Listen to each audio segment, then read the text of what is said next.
जाएगा। ये सब देख करके मौखिक बना लेना है, ना कि इतना लिखना पड़ेगा।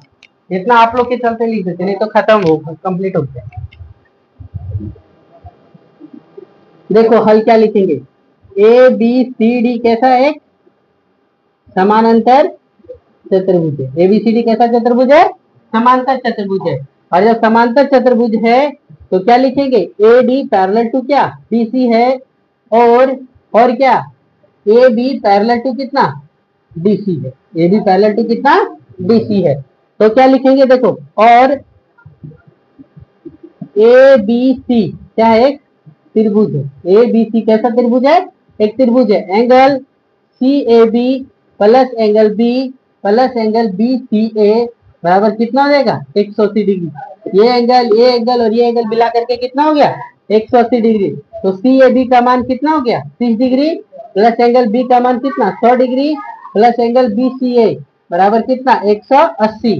तो एंगल बी सी ए बराबर कितना, 180 और 100 प्लस 30 कितना हो गया, 130। तो 180 में से 130 चला गया, कितना बचा, 50 डिग्री। यानी एंगल बी सी ए, तो बी सी ए का मान कितना, यानी एंगल बी बराबर कितना, 50 डिग्री। ये आपका आंसर हो गया।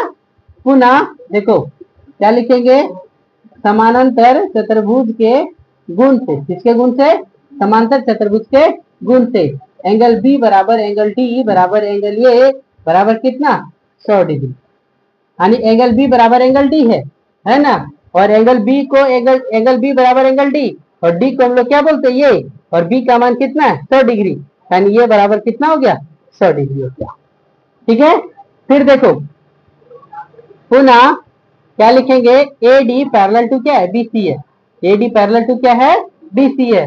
और क्या, ए सी क्या है, तिर्यक रेखा है। ए सी क्या है, तिर्यक रेखा। और जब तिर्यक रेखा है तो क्या हो जाएगा, देखो A D parallel to B C और ए सी कैसी है, तिर्यक रेखा है। और जब तिर्यक रेखा है तो बी बराबर कितना हो जाएगा, सी। बी बराबर कितना हो जाएगा, सी। और सी का मान कितना हो जाएगा, 50 डिग्री। सी का मान कितना, 50 डिग्री। ये आपका आंसर हो जाएगा। चलो नोट करो, आज इतना ही बताया।